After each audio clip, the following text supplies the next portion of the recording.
Relax, the keyboard is off, the press box is closed, and the mic is just getting warmed up as the Guardian of the Blue Paint turned writer is about to enlighten us. The show where the writer is fresh off the presses and the ink is not dry. For this week's show, setting up for failure. Just what is going on with the Flyers? Welcome to the Hockey Writers Inc. Join Lance and Steel as we bring you all the latest on the Flyers.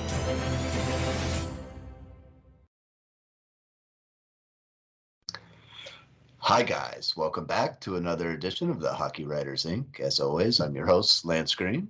And I'm your co-host, SteelFlyers. And ladies and gentlemen, boy, we have got a very, very special show here for you today. That's right, folks. We are on episode 74. Oh my gosh, episode 74. Can you believe it? Man. Doesn't seem like that. Doesn't seem like that, right? But how about that? For this week's show, episode number 74, setting up for failure, just what is going on with the Flyers. And folks, you know, look, we're trying to come up with positives. We're trying to come up with, good directions for this team and good things to discuss on the show. Just not there over the last 2 years. It's just not there. I think you can go back even further than 2 years. You could. You know what I mean? Because even though Philadelphia played really well up until the bubble, up until the whole, break and shutdown and all that other stuff, and Philadelphia was actually playing pretty well. And for whatever reason, that whole shutdown just reset the Flyers team and reset them in a bad direction. And they came back and they weren't the same team. Okay. And they haven't been the same team since that point. Okay. And Lance, you have written multitude of articles discussing the many failures of the Flyers organization over the last, not just the last 5 years. Right. But, I mean, we can go back as far as 20. You know what Sure. I mean? Like even the beginning of the Giroux era, or even right before then, we could even say, hey, this is, selling the farm to get that guy, to get that one last piece, that one or two pieces that the team needs. And look, let's face facts here, folks. This team needs more than just one or two pieces. Okay? They need more than one or two pieces just in the coaching room. Right? Facts, yeah. So basically, I'm writing these articles and I want to try to find something good to say about the team, but there is going to be nothing good to say about this team. Yes, they have some good young players coming up and they've looked good, but if the Flyers don't fix the problems that we have talked about for so many weeks on end, they're going to ruin those players too. And they're well on their way to ruining one individual that we singled out this week. And it's a shame because he was apparently, what appeared to be a stud, coming out, of the 2016 draft. So it's a shame. The latest article, Lance, that you posted here out on flyersnittygritty.com here just a couple of days ago, and that's kind of the focus on this. And isn't it time the Flyers and their fans stop looking at Carter Hart through rose-colored glasses? And I think that the premise of this article is that we all see the potential of Carter Hart. We've seen it. We've seen him play amazing. We've seen him play to that level that we all feel that he could be, where his ceiling is. Right? Now, can you just break this article down here for me, Lance? Because, look, in the end, are we not fans of this team? Yes. Yes. In the end, do we not want to see this team succeed and be perennial winners, perennial cup contenders? Yes. We desperately want to see this team play well, do well, be a good team. Okay? But as you said, we're taking off the rose-colored fan glasses now. Okay? And we're looking at the heart and soul and the core and the facts here. So break this down here for me, Lance. So yes, with this, you kind of led up to it rather well. This is a premise where the Flyers organization have left their fans to be basically wishing and hoping for something that's not really there. They're Oh, yeah. hoping for something to get excited about. Nolan Patrick was a bust. That was a number 2 overall pick, and that turned out to be, you know, Morgan Frost to this point. He's scored what, 5 goals so far, something like that, in almost 50 games now this season, and he's a -11. Hasn't really been there that far, and we already talked about that same premise of the fans are forced to wear those rose-colored glasses just to find some sort of enjoyment out, but it's not reality, folks. It's not reality. It's unrealistic views. And what you're doing is you're putting these kids like Carter Hart up on a pedestal. And yes, I know he's only 23 years old, and he is a phenomenal talent when he came up, but you're putting him up on this pedestal that he can never really reach that height of. And it's causing the fans disappointment, and it's leaving him just to roast like every other goaltender in Flyers history since Ron Hextall retired. Okay, let me interrupt you here real quick, Lance. So you're telling me, right, that look, we've seen Carter Hart play. We've seen that he has flashes of really he's won at every level in the junior prospects. He's done everything that you possibly can in the lower levels, world junior championships, gold medals, the whole schmagiggle, right? We've Right. seen all that with Carter Hart. But the fact that what you're saying is that because of these raised expectations of these players is actually hurting the player. I think so. Right, because you're saying that, and not, I see, I don't think it's just the fans though, Lance. I don't think so either. Do you know what I'm saying? Like, when you sit back and you put on the fan glasses and you go, yeah, man, and you want to see Carter Hart do well, and you've seen him play well, and you've seen flashes, and you're rooting for him, right? And then you take them glasses off and put on the analytic glasses and go, ooh, hey, oh, that's not so good. Right. You know what I mean? And then you go, well, then you start saying the things where you start wearing the rose-colored glasses. Well, you start making excuses. The defense is horrible. Yes, thank you.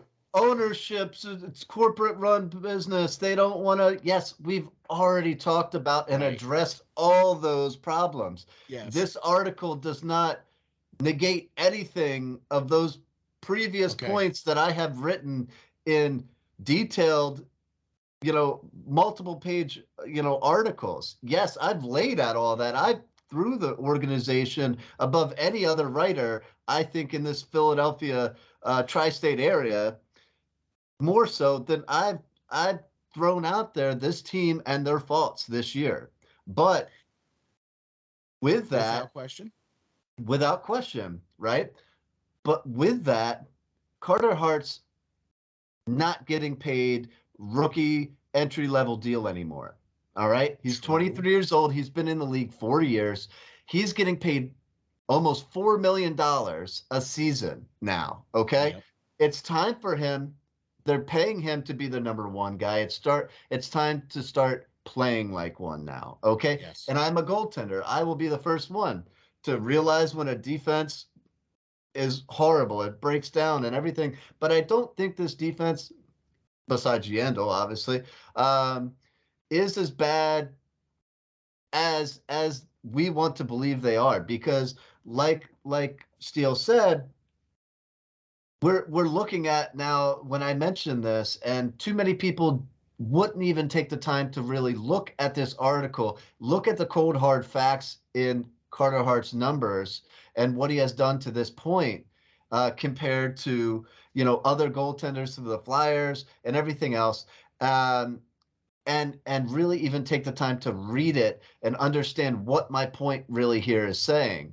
All right. They just wanted to automatically make up excuses on, give me 10 different reasons, COVID and all this other stuff on why Carter Hart is having troubles. Okay. That's great.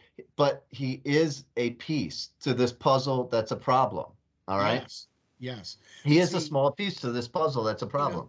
You know, in the article, not only do you point out his very lackluster numbers for Carter Hart over the last 2 seasons, but you also compare some other goaltenders who have played on some very similar type teams. You know, and I think that's where the disconnect is. Yes. You know, look, I don't think you were trying to compare, and maybe this is just how I'm reading it. Sure. I don't think you were trying to compare Carter Hart to Dominic Hasek or anybody like that. I don't think you can't, because it's a completely different generation, a completely different style of goaltending, the whole 9 yards. But what I think you were trying to do, and correct me if I'm wrong, but Dominic Hasek played on some really crappy teams, man, for a really long time. Yeah, Buffalo was horrid. Can you name one person on his defensive core from that Dude, 9 years he was there? I barely remember to play. I mean, LaFontaine. Their captain. Yeah, it's not a defenseman.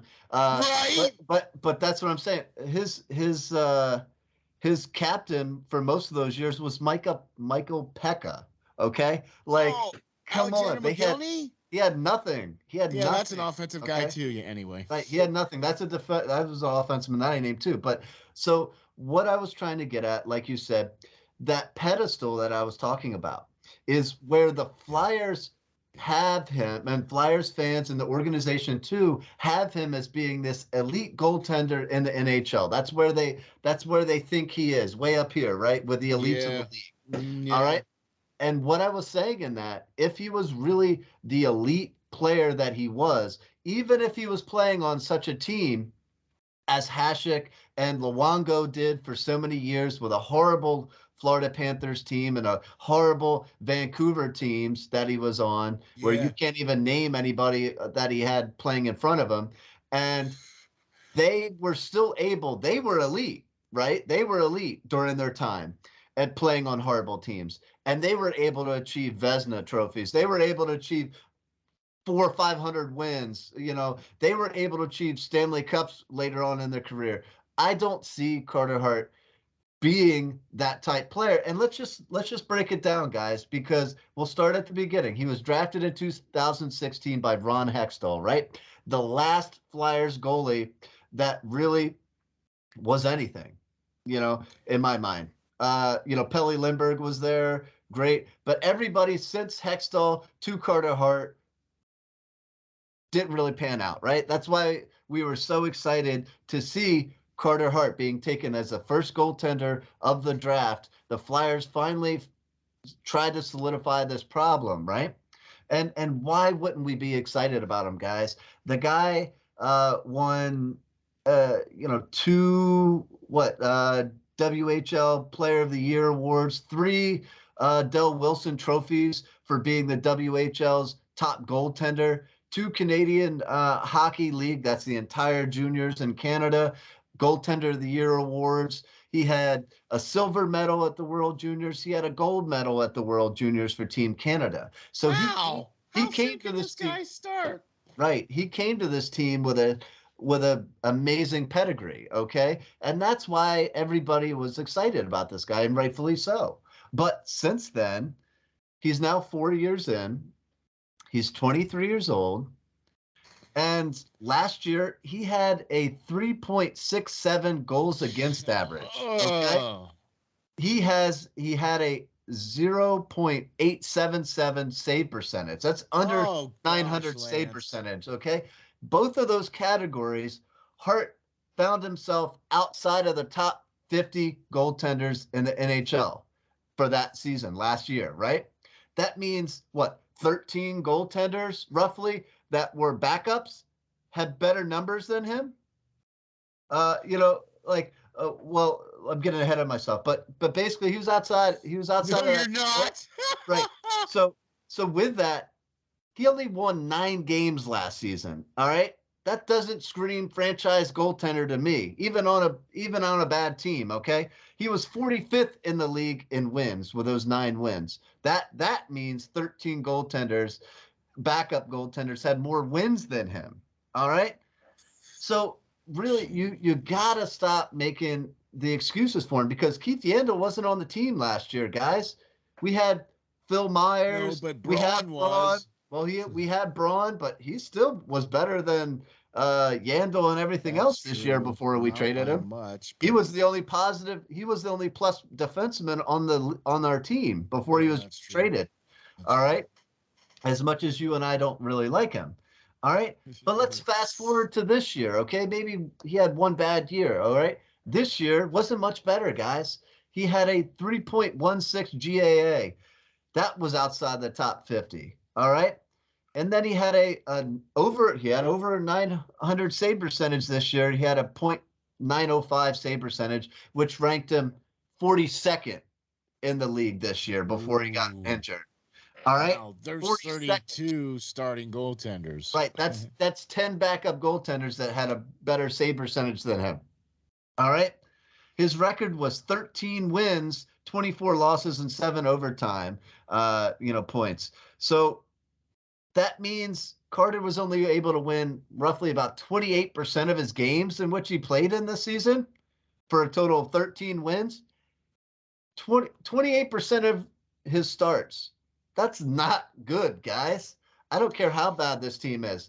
If Carter Hart was where some of you fans are putting him, he would be able to win games on his own. All right. He would be able to win games on his own. He only has 22 victories in the last 2 years. Bobrovsky at the time I wrote this, had 39 this season. All right. He's the elite level goaltender that we should have kept.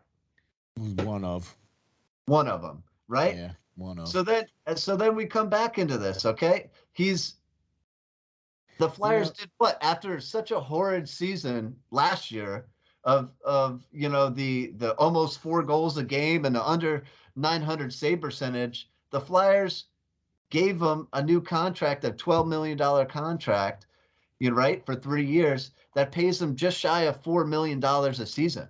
So they said, we know we were bad last year. We're putting all our eggs in your basket, and we want you to be our number 1 goaltender. All right. They re-solidified him as that. And then he's came out and done this season. All right. Yes, the team is not that great. I get that. But in total, I think, what does he have? He only has like 4 shutouts for his career in all 4 seasons, something like that. I don't even, let me look that up real quick. But really, guys, if Hart was that good, that you guys, a lot more shutouts. He has, yeah. Let's see. Yeah, a total of, I'm sorry, I got overwhelmed there. He only has 3 shutouts for his career. And 2 of them were during the bubble. Well, that was regular season numbers. He had 2 during that bubble. That was the only time that he proved himself. He had 2 for the playoffs that year. He's had 3 regular season shutouts. If he was that great a goaltender, he could steal you games like the elite goaltenders do. And he could win you 1-zip games, even if our offense was so hard and not scoring goals. I mean, all you have to do is look at Jacob Markstrom from Calgary, who has 9. over 8. He has 9. shutouts. 9 shutouts. And let's face it, Calgary's not the best defensive team out there. No. Their goal differential is horrid. Okay? Seriously. You know what I mean? So But there's a reason why all their players are plus players, and that's because of him.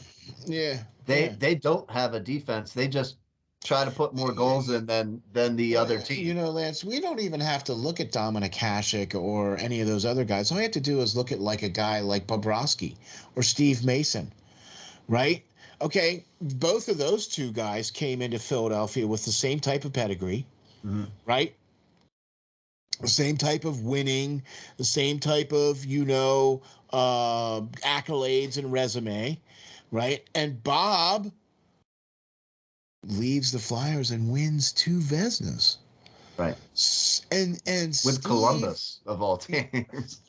Not a good team. Right. And he had to be the man and was the man. Right. And then you look at Steve Mason. He won a Calder Trophy in Columbus. Okay. And then came to Philadelphia, and then we just destroyed him. Right.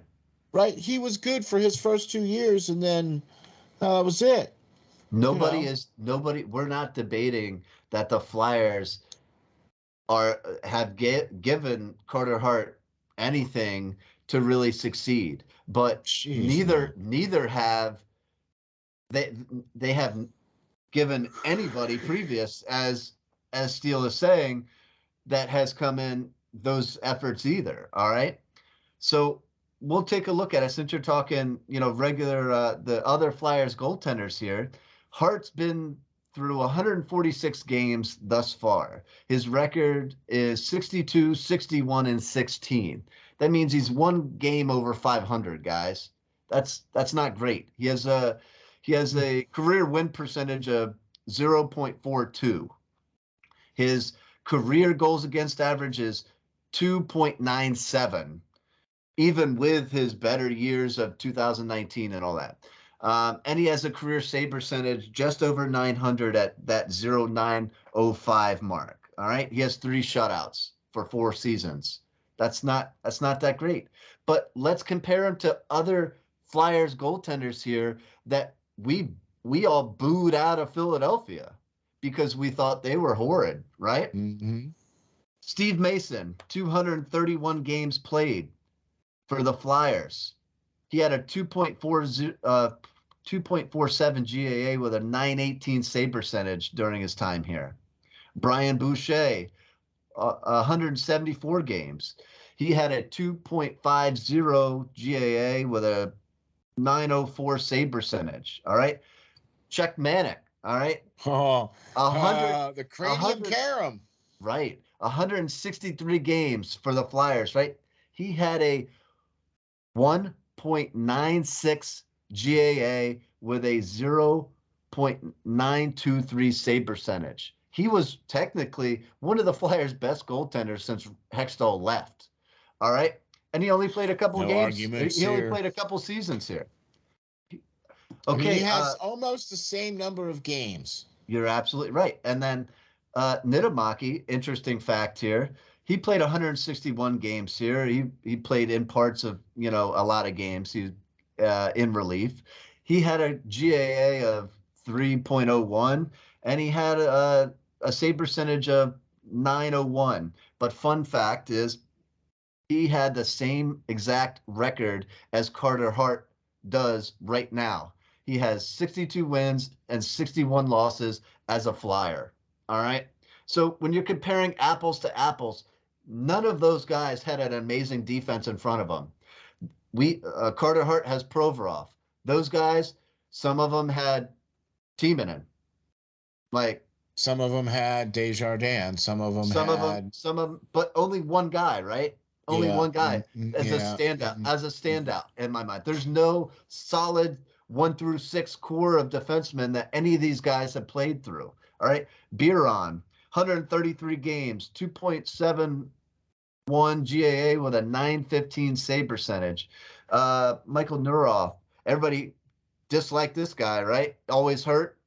He played in 88 games. he still had better numbers than Carter Hart does right now at a 2.66 GAA and a 908 save percentage. All right. So when we're looking at Carter Hart and what he has been able to put together thus far, it's not really that impressive, guys. So I ask you, stop putting this kid up on this pedestal. Stop putting this kid up on this pedal. Yes, I do believe, I really like Hart. I do believe he has what it takes in him to be a good goaltender. All right. But if the Flyers don't do something about it, they're going to ruin this kid if they haven't already. All right. They need to solidify a defense. They need to, like we talked about before, when you're looking at plus players, all right? And that just doesn't go for defensemen. I want to see my offensemen be plus players too. I don't care if you score 50 goals a season, all right? If you're on the ice when the other team scores 75, you're not doing anything for your team. Yeah, exactly. You know what, Lance? I'm going to tell you something. The fact that we can look at some of the goaltenders that the Flyers have had that have played similar number of games, that have better numbers, that have played with similar types of deep look. There were a number of years there where Philadelphia was perennially in the playoffs. Mm-hmm. Okay. Boucher played on some of those teams. Niedermaki played on some of those teams. Biron played on some of those teams. And Czechmanek played on some of those teams. Do you know what I mean? And yes. And even Neuwirth, who, I mean, I don't even know why we got him, but all right. Or kept signing him back. I mean, you know, but whatever, you know. The number of goaltenders that have come through Philadelphia is it's a staggering number of goaltending that have been able to, that have gone through this team. That to me says that there's something very, very wrong. Why can't you get a goaltender to come in here and play and you bring in an elite goaltender, why can't you make him be an elite goaltender? Because what you do is you only have one defenseman and you completely overuse him out of position 25 minutes a night, and then you don't build anybody else around him, and then you hang everybody else out to dry. And then you expect for this elite goaltender, quote unquote, to be able to win games for you. Well, yeah, you got to build a team around him, right? Look, I don't care if you put the best defense out there and the best offense, okay?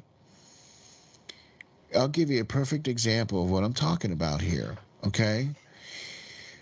Carolina got rid of their entire goaltending room this past offseason. Mm-hmm. Not only that, but they got rid of their quote-unquote best defenseman too. Right? They don't spend money. They don't spend money to re-sign people. They believe that in their system, they believe that they can go out and find new people and plug them in and be right back where they are, which they are. And they have, and they've done. Right? Now, I'm sorry, but their goaltenders that they've signed are not, $4, $5, $6 million a year guys. Mm-hmm. They're in that Philadelphia Flyers affordability range, $2, $3, $4 million a year range, right? Mm-hmm. This all goes back to from the top down. If this team can't figure out how to select players, how to position players, how can you expect them to try to go out and get free agents or try to sign guys or try to pick draft picks? Or, I mean, I can't be the only one seeing this, man. I really can't be. Right? No, I mean, you're right. Everybody. I wrote that some time ago that the Flyers should go out and sign this season to be, paired with Hart, Frederick Anderson. I wrote that and everybody called me crazy, right? If you remember that episode and those articles. But he's doing pretty darn well for Carolina. I think he went to an All-Star game. Yes, It's he like you're did. saying. It's like you're saying. You know, do I think Hart is elite level talent? No, I don't. I think he at this point is panning out to be an average NHL goaltender playing on a very bad team. All right, That sounds about right. but but if the Flyers rebuilt and did it correctly, like the Carolinas, like the Tampa Bay Lightnings of the way, and get those players that don't have to be those flashy players, but sign those players that are defensive minded and are more worried about their defensemen playing defense first and then scoring secondary instead of vice versa. Maybe, maybe Carter Hart could be a Frederick Anderson to step into a good team like that. But until the Flyers do that, Carter Hart doesn't stand a chance. He isn't that elite level goaltender that you guys are posting him up to be, so that he can't wear all that weight on his shoulder as Hasek and Luongo and some of the other greats have done when their teams Well, over the years were horrid, yeah, and carry them to wins and win games by themselves. Carter Hart is not at that level, but he's never gonna be. he's never going to be. But he could be that that level where he's a solid NHL goaltender behind a defensive minded team that is built the correct way. Like the reason why I used Carolina as an example is if you were to say take Carter Hart and drop him on the Carolina Hurricanes, Mm-hmm. or if you were to say take Carter Hart and drop him on, say, the Colorado Avalanche, because they were another team that they just took their goaltending room and said, "All right, everybody, see ya," Right. right, and brought in everybody new. You know what I mean? Like, all right, geez, and look where Colorado is. I mean, Mm-hmm. you get what I'm saying, right? Could you do that, and would that team still be successful? Because that's kind of what we're talking about here. That's kind of where you're comparing. Is Carter Hart that elite level goaltender? Or like you're saying with Anderson, or even Jack Campbell, for that matter, for up at Toronto. Mm-hmm. All these places improved their defense and improved their offense and brought in starting goaltenders, good starting goaltenders, and look at how well they're doing So because there's a team in front of them. yeah, when we talked about this before, the weeks and weeks ago, when I wrote this article, the Flyers at the time were a minus 54 as a team. It's gotten worse since then. They Oh were gosh. they were for their careers, all of them were a minus 271. The Hurricanes were a, were a combined for their careers plus 265. The Tampa Bay Lightning were a combined 499. All right. Plus 499. Plus Yeah. 499. Okay. That's the big difference here, guys. That you don't have to have a Vasilevsky. It helps, but you don't have to have one if you play the right systems and the right and Put sign the right people here. You and know, put the right players in the right right, positions for them to be successful. right. Look, this is why this whole thing is such a big giant Cluster. spilled milk. Yeah. Okay, because you have a coaching staff who has no idea who the players are and where they fit, and they clearly don't know where to put them. Okay, and then you have a general manager who has tried to improve the team. I will give him that. He has tried. Okay, um, but has failed miserably. I mean, miserably, almost from jump. Yeah. Okay, when the first thing you do is hire AV, and the first thing that he does is say, "Well, the only reason why you're going to hire me is because you're going to go sign Kevin Hayes." That whole thing just stinks all the way. Mm. You know what I'm saying, right? Now, I don't Or know if I don't know if that's what the case was, but it just sure tied in awful well, didn't it? You know what I mean? Hmm. Like suddenly Kevin Hayes is on the team at $7.5 million, and AV is the head coach now at 5 point something million a year. And these two guys used to be in New York. Or how about going out and trading for Ryan Ellis, who out of the 10 seasons prior to coming to Philly, only played one season where he played all 82 games. And you don't think that he's going to be injury prone? Uh, You I don't don't know, get guys. better with age. I mean, as far as Health goes, yeah. health wise, you tend to get worse, sir, or with age. You know what I mean? That's what I'm talking about. You know, they the moves that were made. Like I said, the attempt was there, but it just kind of seemed like a half-hearted attempt. It It just looked kind good of on paper until you really dissected everything. Yeah. Why are you bringing in all these 30-something-year-old guys at 900 and some $1,000 to spend away all the cap so you can fill out a team? Well, gosh, why don't you bring in this whole quote unquote cabinet full of young guys? You Hmm. know, what your wait till there's 13 games left in the season now to play the young guys? Like you haven't been in it since freaking December. What are you waiting for? Probably before that. But I you get mean, what I'm saying. yeah. Or going out and signing or trading for and now re-signing Ristolainen, uh, who is a career minus 172 player. I like his size, I like his strength, but uh, not really the guy we needed to help solidify that defense. I like his untangibles.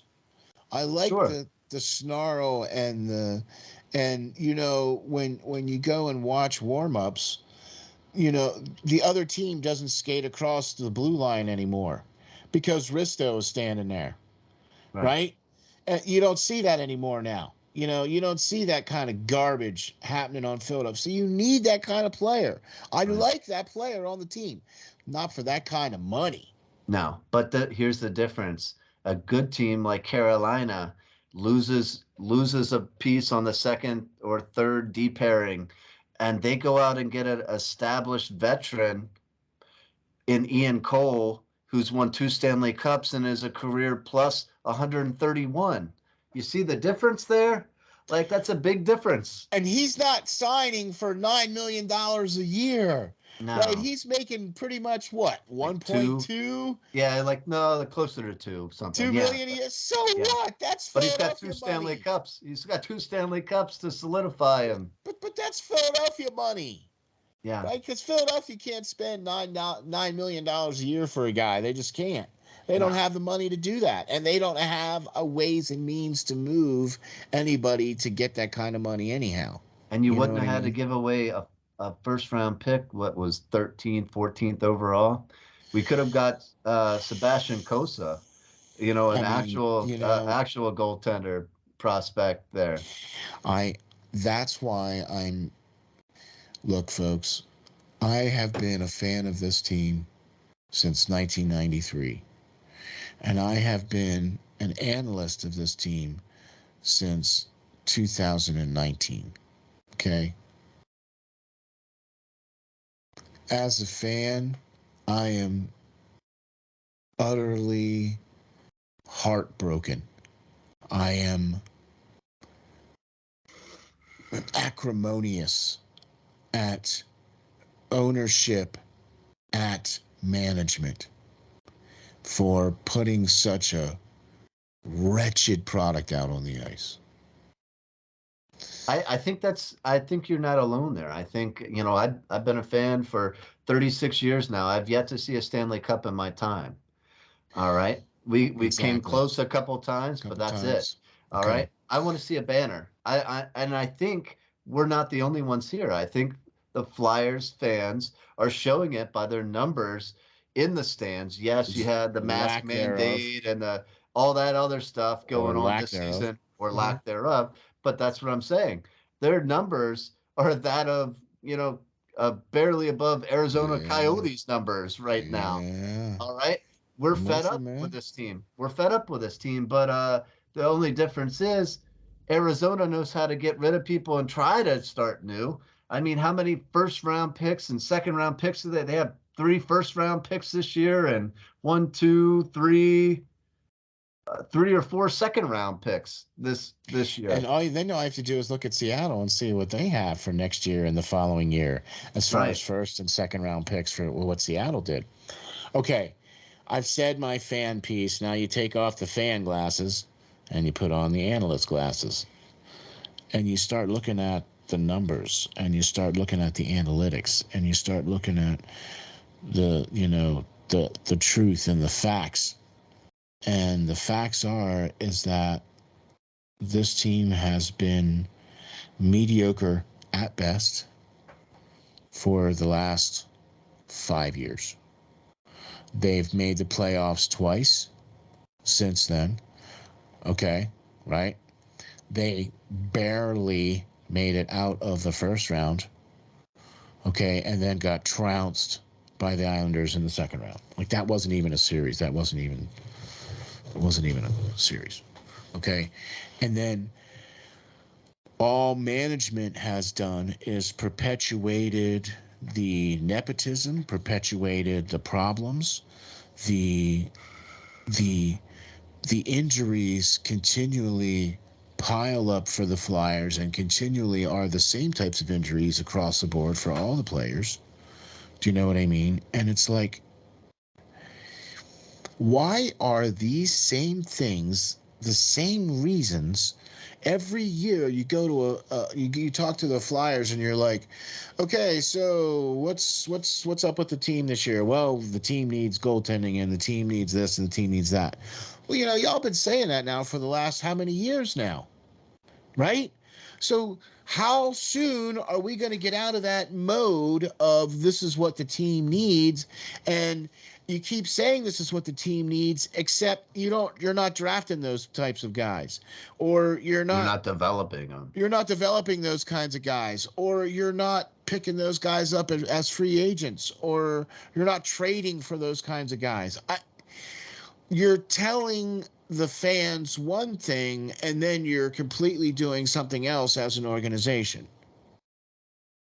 Do you know what I'm saying? I mean, am I wrong on this, or do I owe somebody an apology? No, I think, for the most part, the fans are just fed up and they're taking off those rose-colored glasses that the organization has placed on them, as propaganda pieces, and really starting to see all of these same facts that we've been talking about for weeks upon weeks upon weeks here. There's a reason why we're talking about them here, guys, because as fans, as analysts, as everything that we are, we're fed up just like you guys. We're fed up with the product that's on the ice, and it's to the point that the Flyers are going to have a top 4 pick. They're at least going to have a top 4 pick. They could potentially get better, maybe, and go to a top 3.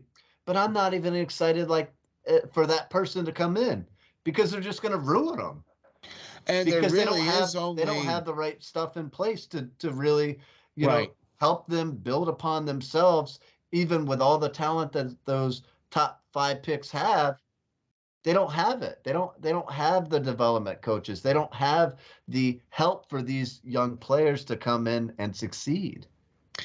They can't even develop the guys that are, I mean, Studs. Yeah, they can't even develop studs. how many players have come to the Flyers over the last 10 years? Okay. I'm going to give you guys a perfect example. When this player was originally set to be drafted, he was diagnosed with mono the summer prior to being drafted. So he didn't have the best year, and he missed a lot of time because of having mono. He was still drafted in the first round. This player was over 100-point a season player in the juniors and in pretty much all the ranks of his coming up. Okay? And he comes to Philadelphia, and they make him the best defensive forward, and he wins the Selke. And now I think the only reason why he wins the Selke is because he put up so many goals. And I'm talking about Sean Couturier. Now, when I look at his junior footage, Lance, I'm telling you something, man. This guy, the way he was scoring goals, he was definitely far and away better than anybody else out there on the ice. Okay, in juniors. 2 96-point seasons back to back. Yeah. Come on. Okay. Now, how many points does he have now on average a season? Maybe 60. How many goals a year does he have? Maybe he gets to 20. Because they put him in all these defensive situations. Instead of putting him in the offensive zone, they're putting him in the defensive zone for the face-offs. To start out, yeah. To start out. Okay? In every single defensive situation, there's Sean Couturier. Now, why are you taking a offensively gifted player and making him a defensive guy? That's Philadelphia's way. I think McNabb was a scrambling quarterback. They switched everything about him and made him a pocket passer. Why do you take a player like Claude Giroux, who is a playmaker, who is a great passer, a great puck handler, and not give him a shooter and a finisher? He was here for almost 20 years. You never gave him anybody that could shoot the puck. You give him Voracek, a player that's just like him. True. I lie. So they can play hot potato. I lie. That's not true. They did it one time when they brought in Yager. Right? That was Giroux's best statistical season. Right? Or one of, okay? Because Yager was there. Even with Yager there, Hartnell had a all-star season because he had 30 freaking goals. Okay? Now, Yager was 39 when he played for the Flyers, though. Okay. Yeah. Right? And you couldn't pay the guy $3 freaking million a year to stick around for the next 3 years. I don't get it. Look at how many times they've moved Giroux. Giroux is a natural center. How many times, hey, Giroux, can you play the wing for this year? Hey, Giroux, can you play the wing for this year? Because we don't have enough talent. You can play the wing, but we want you to take the face off anyway. Right. You know, like, what the frick is that? Come on. This is what I'm trying to point out to everybody, that Philadelphia does not set up their players for success. They bring in, look, there is a list of players as long as a team, right? You could create a team almost, I think, that's 23 players over the last 20 years that you could name that the Flyers have had in their organization that have left the organization and have gone on to either win the cup or be very successful somewhere else they've gone because they've gotten out of the Flyers organization. And they've gotten to somewhere where they can be developed and coached and put into the correct position or put into a position of success. Utilize their skill set. I have this much confidence in the current management right now as a fan, as an analyst, as a whatever, that they're going to be able to do anything in this offseason. And quite frankly, you have to almost do a Penguins. You have to stink for a couple of years to get those draft picks that are in the top 5 instead of in the bottom 5. You're never going to get a successful team if you continually pick 20th and below. Do you know what I mean? Yeah, I'd like a Connor Bednar. That'd be nice, or a Adam Fantilli next draft. That'd be nice. Or Savoy. Well, Savoy's out of this one. I mean, out of the next year, they stink for a couple of years. But so you got to be able to get one for this year. So that's who I would pick for this year is him, right? I'd leave the Shane Wright go because you're not going to get him, right? You're not going to get the first draft pick, period. Flyers are not going to get that lucky. I like Slafkovsky. I mean, there's other guys. 6'4", 218, big guy. Yeah. I think Savoy is going to be outside of the top 4, so I don't think the Flyers going to draft him. Okay. I look at there's a guy. Got defenseman. Hey, wait, too. hold on. There's a guy who's 6'4", 204 pounds. Plays for the Fighting Saints. I mean, hey, man. That's later in the draft, yeah? No, it isn't. He's a hidden gem. No, it isn't. No, man. I would do it. I would pull that trigger. Not that high. Trigger. Yeah, I would pull that trigger. Come on. Why not? Why not? I think he's talented, but I think everybody is sleeping on him. So why not draft him later? That's why I would do it. That's exactly why I would do it.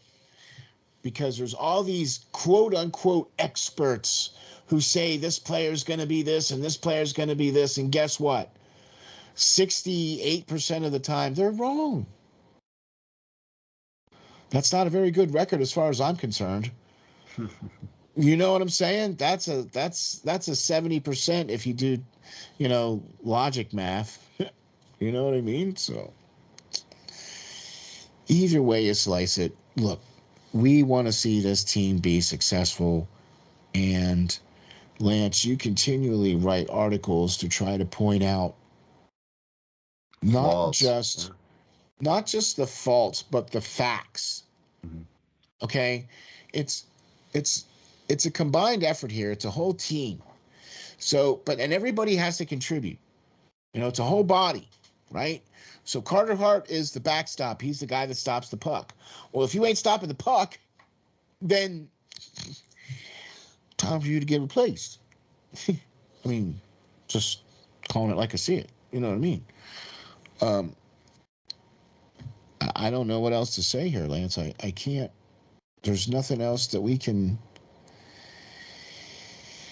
There's nothing else you can compare it to. There's nothing you can really, Here we are outside looking in again. Playoffs. Yeah.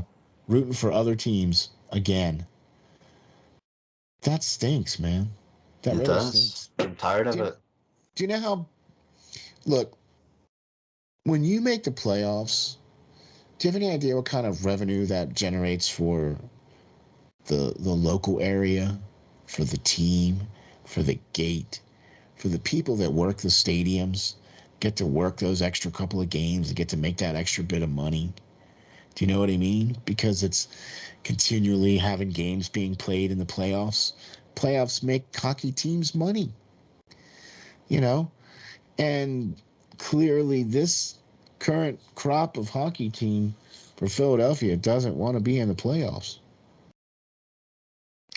I think Dave Scott's wearing those rose-colored sunglasses too when he looks at Chuck Fletcher. I don't think Chuck Fletcher should have had a chance to trade away Giroux and formulate, a return to rejuvenate what this team is going to be for next season. I don't think he should be there for the draft. I don't think that, Mike Yeo should still be the coach of the Flyers. I think his replacement should have already been in there and been able to start to implement his new system into this team. Same thing with the general manager too. Before next season, same thing with the general manager. Really had time to look at his team and say, I like this guy, we need to get rid of this type of guy. because this is what I want to do. I've And been, yeah. and even if the Flyers, you know, basically go on and through another draft and another offseason before they realize that Chuck Fletcher isn't the guy, they're they're going to be behind the eight ball already. They already are. They already So are. Yeah, it's already too late. It's already too late. It's already Minnesota Wild part two. Okay, it's already failure all the way around. Okay, there's no way this is going to get any better with Chuck still leading this ship, right? All he's doing is driving it more further and further into the ground. Do you know what I mean? And the lack of direction or lack of ability to get those types of players is another concerning factor. And I agree with you, Lance. They should have made those coaching changes and those general manager changes way back in like December when they got rid of AV. They should have just cleaned house right then and there. look at what Vancouver did. They brought in Boudreau. They Look at were what it was Calgary did the year before, right, and now look right? where they are. Yeah. Right, they're in Look, the playoffs now. They brought in Sutter halfway through the year and let him assess that team and then have a full training camp off season to go into this year. And Calgary is a completely different team.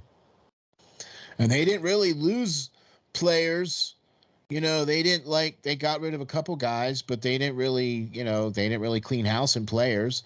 And they made a couple of moves there at the trade deadline. But for the most part, it's still the same nucleus, the same core of team. The Calgary that's been there for the last couple of years is still there. Goudreau and all them guys are still there. But you know what I'm saying? So I think what we should do next time on the next show, Lance, is talk about who we think the next coach is going to be. I think that's a hot button topic on Twitter, Flyers Twitter right now. A Yeah. lot of people are, disgusted with the season. Obviously, they're looking to the future and are trying to figure out who might be the person to take this team's, behind the bench and take over. And to be honest, it's going to be scary. I hope Rick Tockett's not the one, but we'll talk about that next week.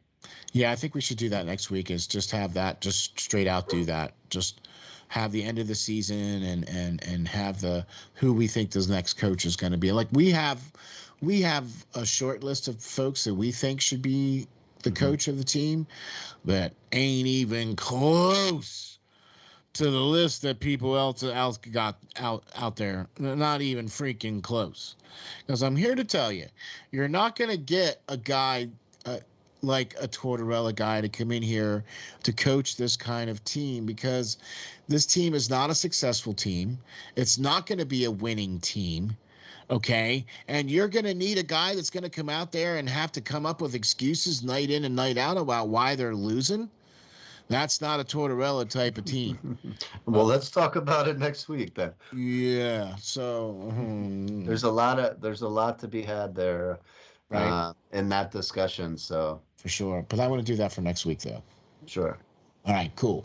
Lance, any upcoming new flavor articles coming out here soon? Yeah. I think so. We were already kind of discussing that before we jumped on filming here, and great minds think alike. So I got a pretty interesting piece, I think, in the works. So awesome. See. Awesome. That's great. Well, Lance, why don't you tell the folks where we can find you, where we can get all of those great articles that you write, and where we can find you. Sure. As always, guys, I'm on Twitter at LNGBASSIST, the numbers 39. You can find all my articles at flyersnittygritty.com, SteelFlyers.com, and featured on Bleacher Report as well. For sure. And check this out, folks. All you have to do is go to any of your podcasting platforms and type in Hockey Writers Inc. in your search, and you will be able to pull us up on Google, on iHeart, on Spotify, on Amazon, on Apple.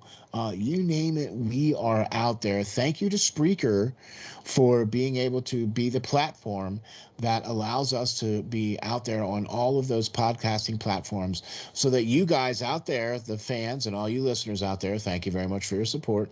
All you have to do is go to one of those platforms and type in the Hockey Writers Inc. and you'll be able to find us and listen to us and hit the like and subscribe and give us 5 stars, because that helps us to get the channel recognized as well too. So thank you all very much for that. Really appreciate that. You can find me on Twitter at SteelFlyers52. You can also find me on the web at SteelFlyers.com, where you can find all of the great talent from all of the guys at the SteelFlyers All Sports Network, from John from Off the Wall Hockey, to the great Perlo Wisdom from the Perlo Wisdom Show, to Peyton on the radio, to Joe from the great Fanatic Sports News, and also the JB and Steel Show, and of course the great guardian of the blue paint, Lance Green, Hockey Writers Inc. Thanks, everybody. We'll catch you all the next time.